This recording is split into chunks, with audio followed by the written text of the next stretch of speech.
उत्तर प्रदेश में जेनजी अब सिर्फ फर्स्ट टाइम वोटर नहीं रहा, बल्कि सियासत के केंद्र में आ गया है। सत्ता बनेगी या बिगड़ेगी, कुछ हद तक ये जेनजी भी भूमिका अदा कर रहे हैं। इसे भाजपा समेत विपक्षी पार्टियां भी समझ रही हैं। बड़ा सवाल यह है कि 2027 में जेनजी की पहली पसंद कौन होगा, सपा या भाजपा?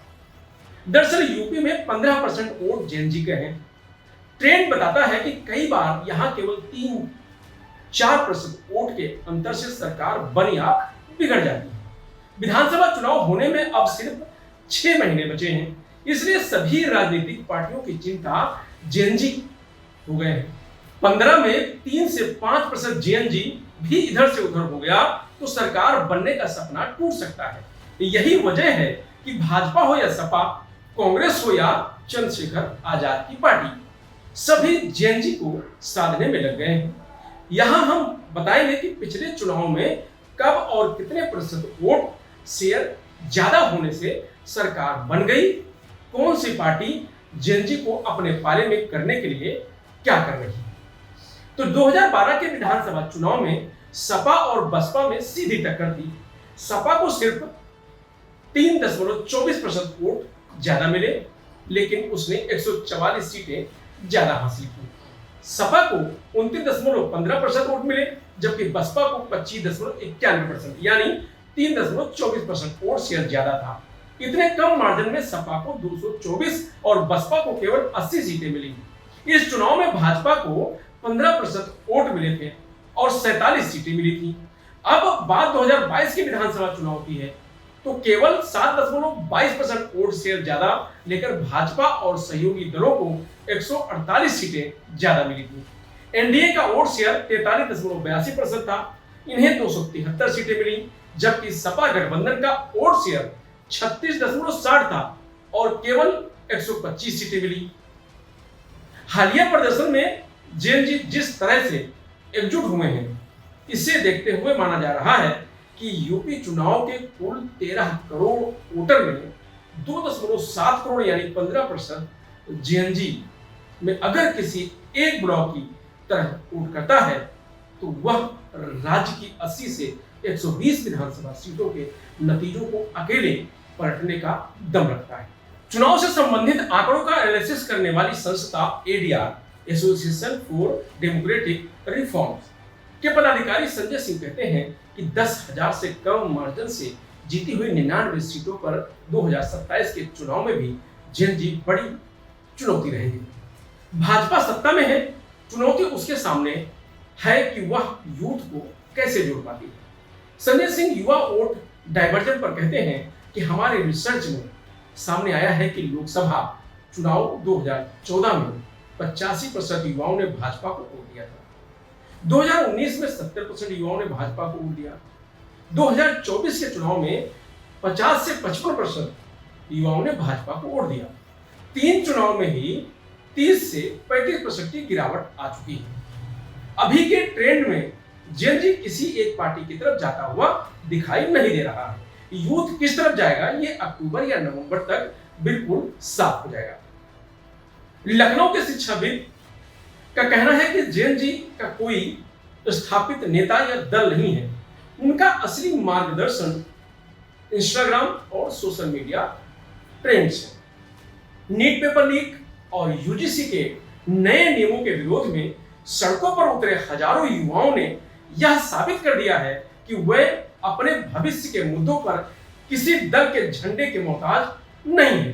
जंतर मंतर पर जिन युवाओं के घर वाले भाजपा या संघ में थे या उसके समर्थक थे, वे बच्चे भी सरकार की नीतियों के खिलाफ आंदोलन में शामिल हुए।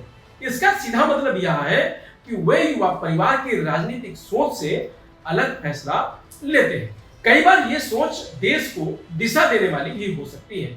अब जानिए कि इनको साधने के लिए यूपी की पार्टियां क्या करने वाली हैं। मुख्यमंत्री योगी आदित्यनाथ जल्द जेएनजी से सीधी बात करेंगे। अलग अलग यूनिवर्सिटी के प्रोफेशनल कोर्स से जुड़े छात्रों को बुलाया जाएगा। खास बात यह है कि यह बातचीत दो तरफा होगी। सीएम छात्रों के सवालों के जवाब भी देंगे। राष्ट्रीय स्वयंसेवक संघ ने यूपी को 2 क्षेत्र में बांटा है, पश्चिम और पूर्वी।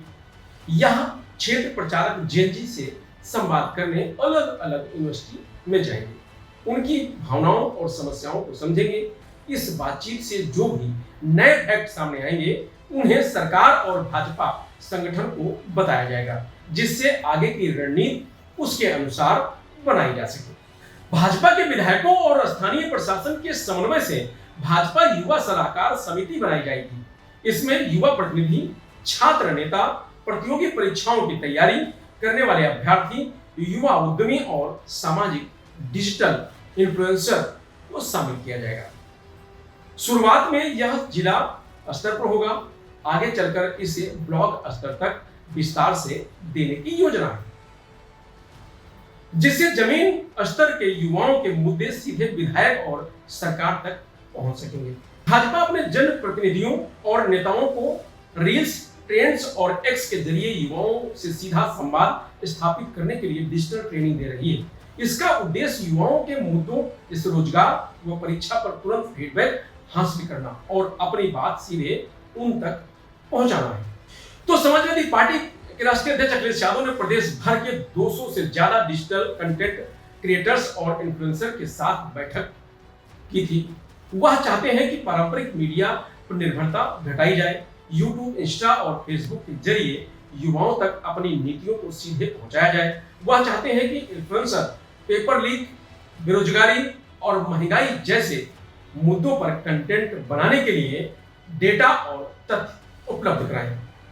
स्थानीय भाषा और बोलियों में कंटेंट बनाकर ग्रामीण युवाओं को जोड़ने की तैयारी है। 2027 चुनाव के लिए एक समर्पित डिजिटल वार रूम स्थापित किया जाएगा, जो इन क्रिएटर्स के साथ तालमेल बनाकर सपा के पक्ष में माहौल तैयार करेगा। पुष्पेंद्र सरोज और प्रिया सरोज सपा के सबसे युवा सांसद में गिने जाते हैं। दोनों युवा सांसदों की सादगी, भाषण और संसद में युवा मुद्दों जैसे अग्निवीर, छात्र आंदोलन, पेपर लीक पर दिए गए बयानों की रील्स और शॉर्ट्स बनाकर प्रमोट किया जा रहा है। इनके संघर्ष और राजनीतिक सफर की शॉर्ट डॉक्यूमेंट्री शेयर की जा रही है, जिससे पहली बार वोट देने वाले युवा खुद को इनसे जोड़ सके। तो कांग्रेस के राहुल गांधी ने 8 अगस्त को प्रयागराज में छात्रों से संवाद किया था। कांग्रेस प्रवक्ता सीपी राय कहते हैं कि गूंज कार्यक्रम में 1,74,000 छात्रों ने ऑनलाइन रजिस्ट्रेशन कराया। राहुल गांधी यूपी के 2 से 3 जिलों में आगे भी इस तरीके के कार्यक्रम करेंगे। एनएसयूआई और यूथ कांग्रेस नए सदस्य जोड़ रही है। कांग्रेस जेएनजी को पार्टी से जोड़ने के लिए अलग से कार्यक्रम तैयार करने में जुटी हुई है, लेकिन सियासी दलों के लिए यह समझना जरूरी है कि जेएनजी पारंपरिक रैलियां या भाषणों से नहीं, सोशल मीडिया के माहौल से प्रभावित होते हैं। ऐसे में जो दल युवाओं के इन वास्तविक मुद्दों पर सटीक दांव खेलेंगे, वही यूपी की सत्ता पर काबिज होंगे। फिलहाल इसके बारे में इतना ही। आप देखते रहिए लोकमत हिंद।